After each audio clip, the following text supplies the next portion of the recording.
today about kind of this facilities innovation post-COVID, and kind of the opportunities and what I'll kind of present as a unique opportunity that you have as school leaders post-COVID to really kind of explore what you can do with facilities innovation, but really innovation across your school more broadly, that your experiences, not uniformly positive as they were during COVID and sort of by necessity during COVID, have kind of really opened up as an opportunity. So I'll go ahead and share a presentation here.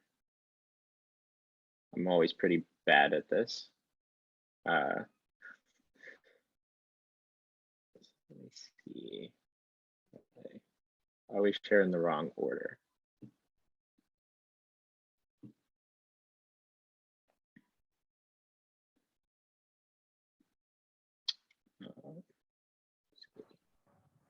There we go. Okay, can everyone see the slide deck? And give me a thumbs up, just make sure that it's working. Awesome, thank you. Okay, cool. So there we go. So three kind of really big takeaways that I want to get across are that it's not just about facilities. So anytime you're talking about facilities innovation, a lot of times maybe the first inclination is to get together just the facilities team, the people who normally handle sort of the physical logistics of the school. And if I get across nothing else, it's that anytime you're doing facilities innovation, it has to be cross-functional, and it just as much involves students and teachers as it does your facilities team. The second thing I'll talk in more detail about that sort of as the presentation goes along. But the second message I really want to get across is that what's right for one school might not be right for another. And so I'll talk about a lot of different potential ideas as part of this presentation. By no means is that to suggest that all of the ideas work for every school or that all of the ideas even work with each other. Many of them are going to be very divergent, and all of this will kind of boil down to what's right for you and your particular school's situation. And then kind of intricately tied to that is that, like any other kind of sustainable innovation, it's an inclusive process. So the easiest way to get any innovation project to fail is to have a great idea that someone at the top says, hey, here's a great idea and we're going to go do it. But that didn't involve all the people who have to kind of make the working parts happen, not to mention involve everyone who has a real stake in what would this change about our school and about our school's culture and everything else.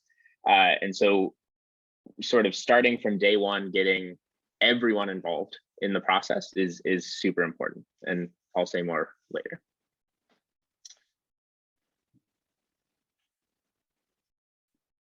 So when I talk about school innovation, just for sake of making it easier to explain, I'll kind of put it into three buckets, although these buckets very much overlap and very much play into each other. So I'll talk about space innovation, about where an activity happens, use innovation of a particular space, what activity happens within a given space, and then time innovation, about when an activity happens in a given particular space.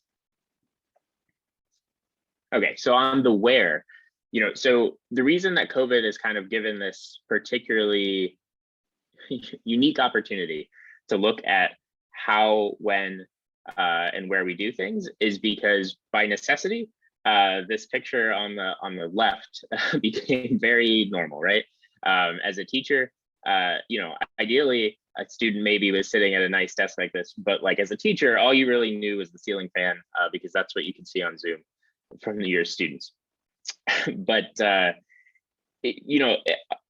that's not something we want to go back to, in its entirety at all. Like there were certainly major downsides, and we're all super, super happy that we get to be back in classrooms in person with students and how vitally important that is.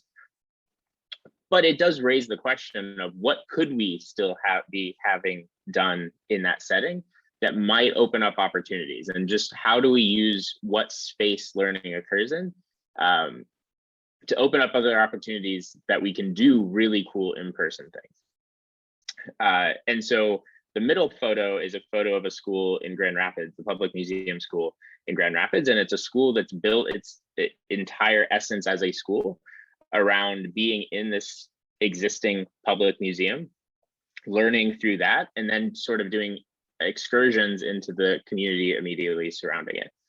Now, that's obviously a very unique case. They build a school completely around that from scratch, from the ground up.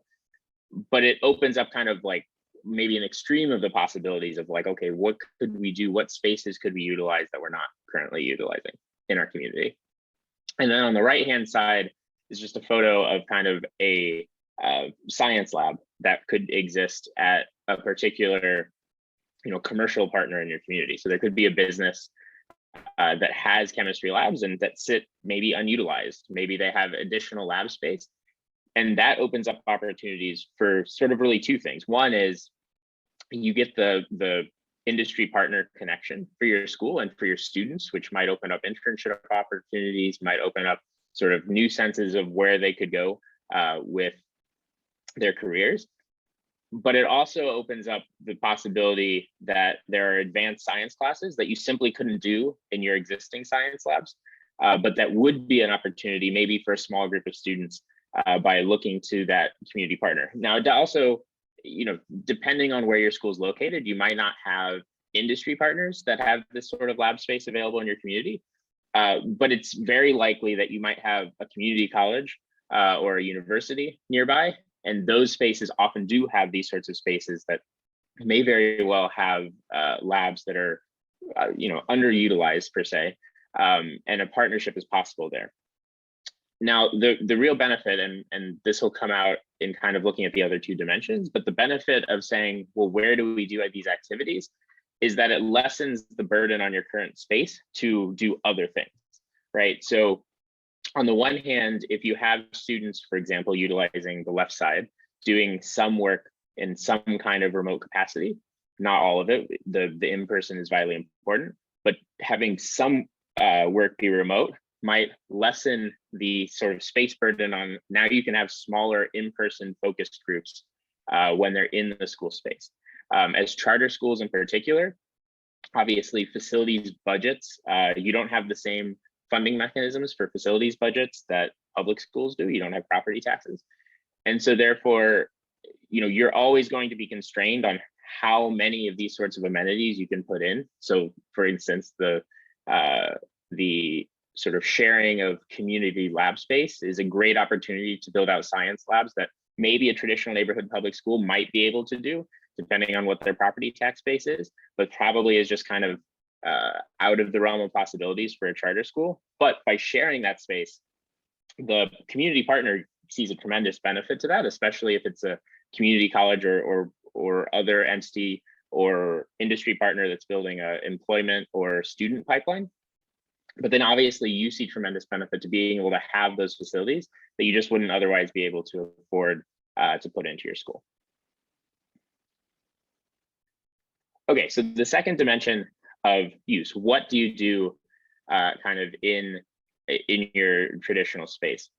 Now on the left-hand side, again, I have like what we're all familiar with, like the common, kind of almost every elementary school at this point, at least, has the multi-purpose room that's both a stage, a gym, and your lunchroom, right? And so you have existing experience doing this, but now there's kind of opportunities to continue building that out. And so if you build a new space, the sort of the second photo, the garage doors that are opening and closing to create different sizes and types of spaces within your school, that's getting really common in new facility build outs. But there are other opportunities to consider, like what happens in space and how do we use space in a way that maximizes the opportunities for our students, but also the opportunities for our community. And so on the right-hand side, I've just given a couple examples of, for instance, community maker spaces. And so taking advantage of, how do we, if a particular facility opportunity is out of the realm of possibilities financially for the school by itself, it might not be out of the realm of possibilities by partnering with another community organization to share a particular space. And so in this case, you might have a particular community maker organization that's willing to kind of open up at different times. And so this could be potentially a makerspace for your school at one point, and a makerspace for sort of these other community groups, after school hours or that sort of thing. And the same thing with, auditorium spaces, right? So an auditorium is, again, one of those really nice things that a traditional public school probably has easier access to with property taxes. A charter school often does not have access to those sorts of spaces. But if you consider use alongside, say, a community theater group that might have other access to other types of grants, other types of philanthropic funding, then maybe that kind of opens that up. And so considering spaces that have multiple uses is a real benefit. A kind of, I'll say, extreme version of this is that, one of the assumptions baked into how we do schools normally is that it's one teacher, one room.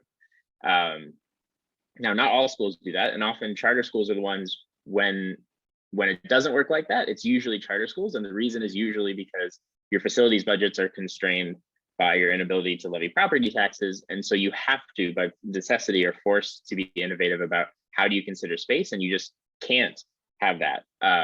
Now, I will say there's tremendous benefits to having great stability and having the one teacher, one room model.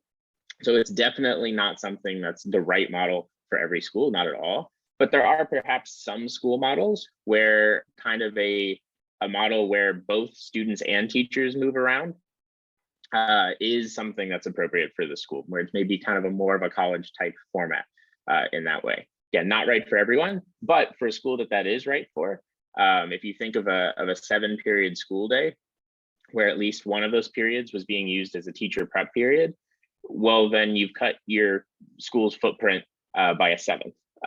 You've gotten to get rid of all of that because that room now isn't sitting empty for 1 out of the 7 periods per day. And now kind of to the time dimension. So this is another example where COVID in particular has kind of given the opportunity to take a look at something that otherwise was completely taken for granted, right? Virtually every school went to, all students went physically in person to school all the time, every day. That's an assumption that maybe you can start tweaking. Lots of schools went to some sort of version of this groups schedule on the left, kind of in their transition from virtual to in-person learning, where maybe they had one group of students that were at home, 2 or 3 days a week. The other group of students would come in for two to 3 days a week and stagger it. This is an opportunity, obviously very related kind of to the first slide of where particular learning is happening.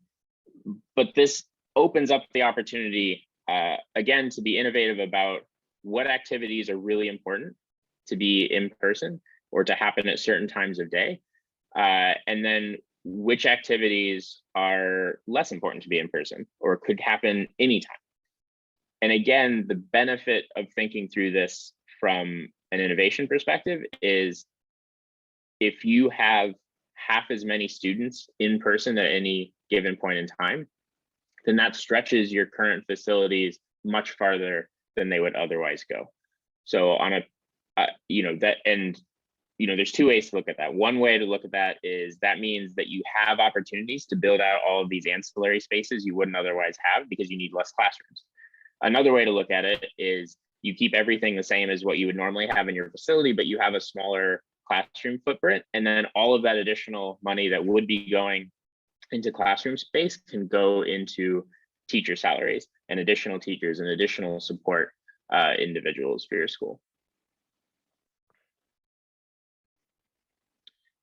So just kind of recap those 3 dimensions. Again, none of those are meant as definitive lists at all. They're just scratching the surface.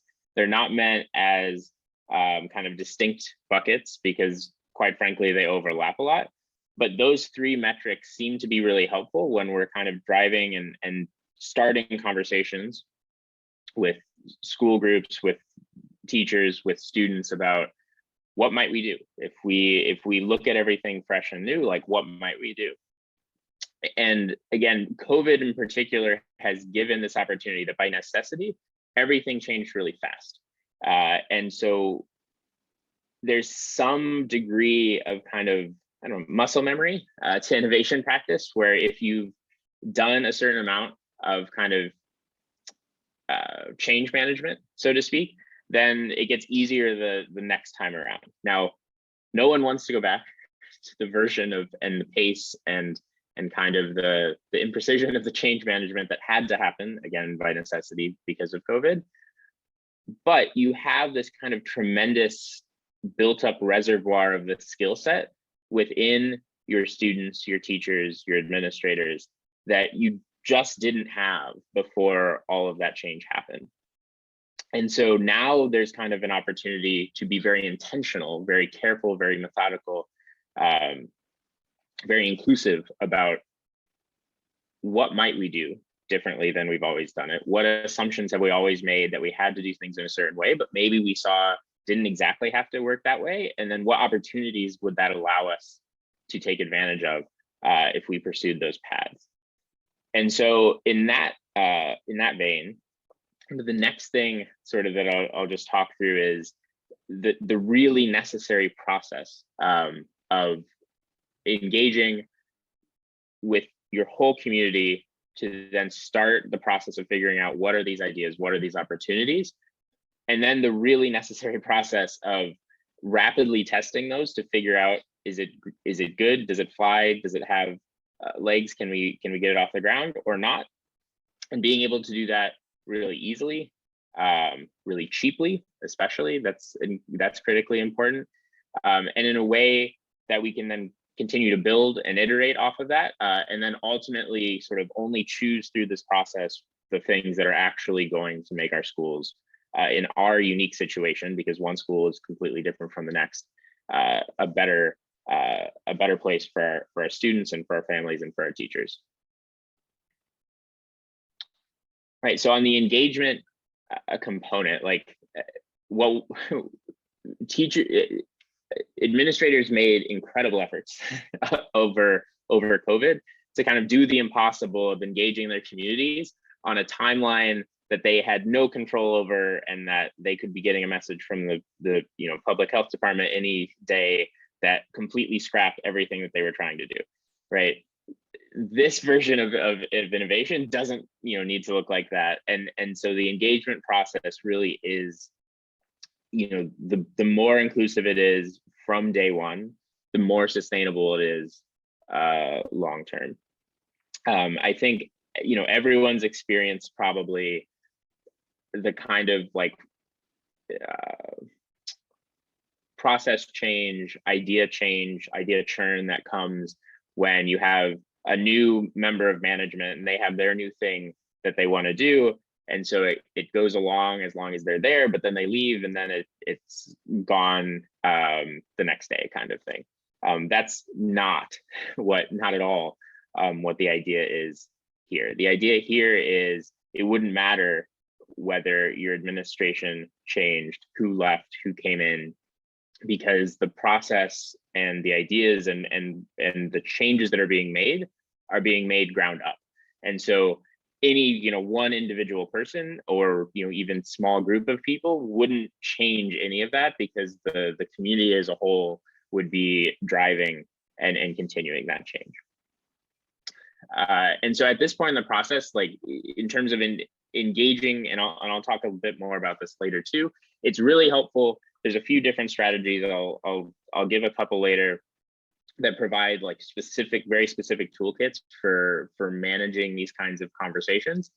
It's also really helpful sort of the first time or two that you're going through this process with your community, to bring in people who are very experienced in having these types of conversations, in leading these conversations, not with the eye. And there's consultants are a dime a dozen. and usually not worth any of what any of what the school winds up dedicating, but good ones that are there not to get repeat business, but are there to enable your teams to carry on this work themselves after they leave, can be really, really helpful for this process. And so after sort of gathering the whole community together, making it clear that this is going to be a community effort, then you can go into, you know, a stage of, you know, particular ideation where everything on the table is by definition, nothing's not on the table. Everything is on the table. And the idea here is that everyone knows that anything that they're going to say, they're free to take risks. They're free to take chances and say, well, what if we did this? And everyone is completely open to all ideas. And it's at the next stage that will sort of pare things down, but no ideas ever get lost in doing that. And so you ask what kind of problems or areas of interest that the community wants to set out to tackle, and then how we could go about that. And so it's at the testing stage that you narrow down, you know, the ideation stage, if you're not super familiar with or experienced with methods like design thinking, then that might seem kind of scary because, well, what's going to go on the table? And then people are going to demand this of our administration. And like, how could we possibly do it? Well, the idea for any sort of sustainable innovation is that you put everything out there on the table, you lose nothing, everything remains there. So it values very much by design, values all ideas of everyone in the group. And then you move to a stage of how do we, with the fewest resources necessary in the fastest time possible, figure out whether something is going to work in our school or not. And so it's not a matter of saying, well, I think that idea is hard, so we're not going to do it. Not that at all. In fact, quite the opposite. It says that idea sounds really hard. Let's figure out, how do we figure out whether that's true or not, right? And so using the shortest time, the fewest resources, what can we learn about what parts of this are going to be successful or not? And this is also key to getting sustainable buy-in. And once a group of people works through this process a few times, and this is again very similar to design thinking, but I'll also give a particular resource to a method called strategic doing that was kind of largely developed through Purdue and some other universities. But once folks have gone through this process, they see that like talking about these ideas isn't the interesting thing. We can talk and talk and talk to death. We've probably all been through some form of strategic planning at some point. And in doing that strategic planning, we talked and talked and talked to death about what was going to work or what wasn't going to work. And then we saw, you know, maybe one of two things happen. One thing was all of that went into a nice binder and it sits on a shelf and nothing ever happened with any of it. Or we started putting it into effect and rubber met the road, and all of that talking turned out to have missed some set of major problems or major obstacles that maybe we overcame, but that, you know, we did awful lot of talking and still somehow didn't come up with what those were. And so the idea of the testing is, rather than talking about it and saying, well, that's a bad idea, by talking, we figure out what's a good idea or not by putting it into practice. And so everyone can trust the process, because everything, it's not a matter of whose idea was it, or, you know, how do I convince a group of people whether it's a good idea or not. It's, we all come together, we figure out what does success look like for this? How would we know it? When will we know it? How do we give this idea a chance and see if it can work for us? And then critically important to that is iterating. So the second that you figure out that something about the idea isn't working, you tweak it and you see sort of where it can go. And then to make all of this work, clear documentation of the tests, the adaptations, the learning journey are critically important, because as you're doing these lean tests, you might only have one particular teacher or two particular teachers, maybe one at, you know, each elementary school is doing this particular test. And so the key thing is going to be making sure that everything about that, what were the success metrics? What did we observe? How did we change things over time? All of that needs to be documented, again, for trust in the process overall, because ultimately, if an idea moves into this implementation stage, you're now going to be communicating out that thing that started maybe with one teacher, maybe expanded to a whole elementary school, but you're going to be mapping that on to maybe another elementary school or another set of teachers who just weren't involved in kind of the initial pilot stage. And in doing that, they need to be able to know, because they're going to raise a million questions and say, well, what about this? You can say, well, we actually tested exactly that, and here's exactly how it works out, right? And so there's all of this is kind of to say trust in the process is key and critical. That's why communicate is around the process box on the side. Trust in the process, documentation of the process, transparency, inclusiveness, all of those are really critically important. But by having this really lean process all the way along, you can try out a million different ideas that you just couldn't do if you have a top-down process that says, hey, here's a great idea, we're going to go do it, we're going to talk in the committees and meetings for a long time about the best way to implement this and the best way to do it, and then we're going to force it down, and oops, now that leader left and took a different opportunity, and now the months and months and months and hours and hours and hours of everyone's time is just gone. And this process prevents any of that from ever happening and makes it something that's durable and sustainable across time and inclusive of all of the stakeholders and everything that they're bringing to the table. So again, kind of the three big messages that I want you to take away are that it's not just about facilities, so that everything you do as a facility touches everything else about your school. If you're changing things about the time, that's going to implicate what software you're using to schedule.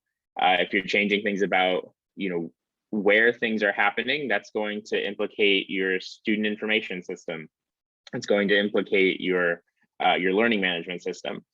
If you're changing things about like what happens in the space, that's implicating all kinds of, if you have a community relations person, obviously all of those implicate teachers and students interacting in different ways at different points in time. And so the worst thing you can do for facilities innovation is to define a strategy or to implement one or to discuss it by having just physical facilities folks in the room at those critical points. Obviously, physical facilities folks might serve as point people and champions of this overall process. But when kind of rubber meets the road, it has to be this really inclusive and far-ranging affair. And then what's right for one school might not be right for another. My background and kind of how I got into this was I was part of a very innovative school project that took on lots and lots and lots of these things at once. And we were a brand new school, so we could do that. We were a small and lean team. There were opportunities to do that, but for existing schools especially, that's just not an option. And the level of disruption that causes is kind of a very unique tolerance and takes a very unique team. And quite frankly, like it's an easy way to burn folks out.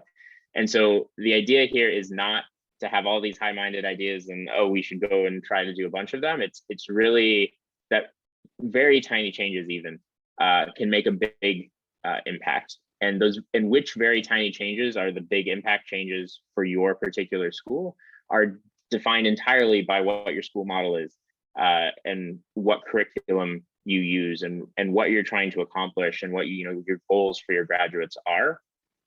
And so this process, as well as the outcomes and sort of what's good and what's not good, is going to be completely and totally unique to your school. So you really can't measure as against anyone else.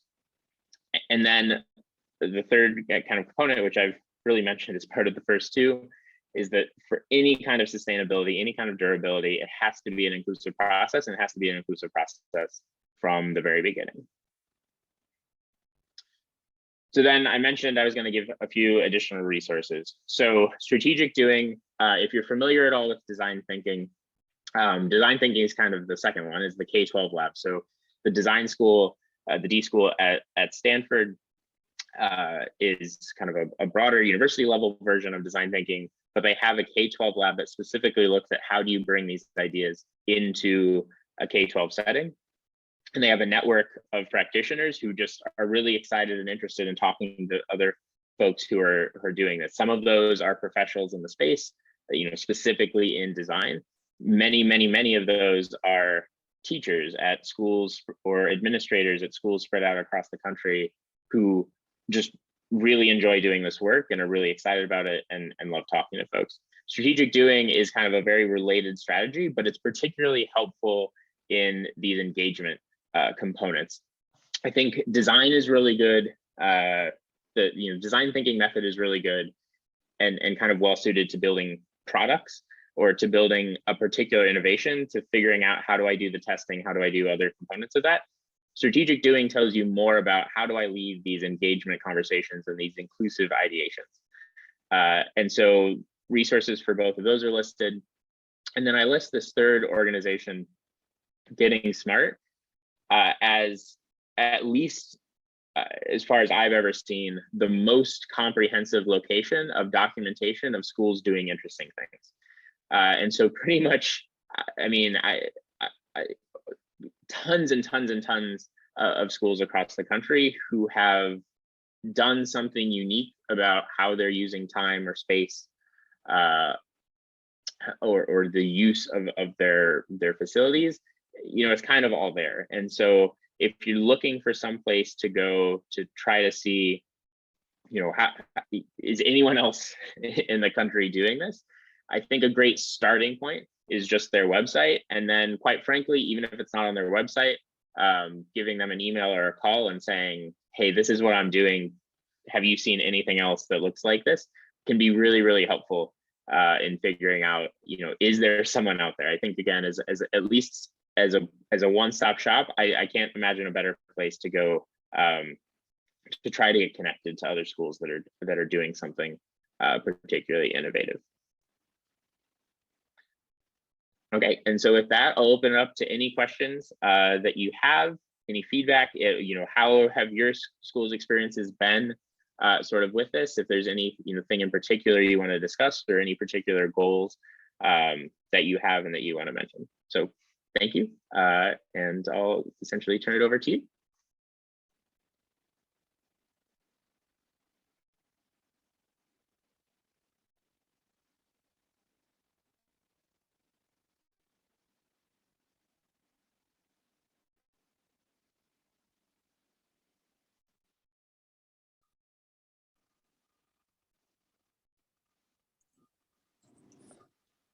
Andrew, we are going to send out a copy of your white paper to all those in attendance, and we'll also make sure to link the video once it's transcribed on a couple different websites, so today's webinar is a resource for everyone. Sounds great. Thanks, Chris. Yeah, and for what it's worth, as well, like if there's any component of this that you want to reach out, this is both for everyone on the call today, but it's also for maybe any viewers that are looking at this resource after it's posted later. I can always be reached. I'm always happy to sit down for a chat over coffee, because I love hearing what different schools are doing or interested in doing, whether it's sort of a twinkle in an administrator's eye of, hey, I want to try to start doing this, or whether it's a long established process and something that a school's been doing for a long time. My investment in this is I just love I love hearing about this stuff. And so I'm always very, very happy to get a coffee and my benefit is just hearing about it, and then offering up any sort of kind of resources or advice or anything that I can as my contribution to getting to hear the amazing things that you're working on.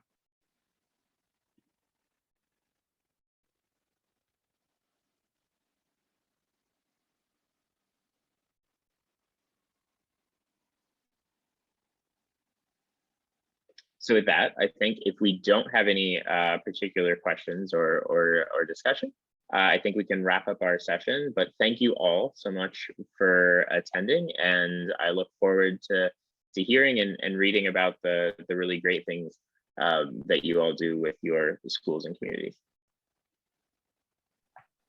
Andrew, thank you again for the presentation today. Absolutely.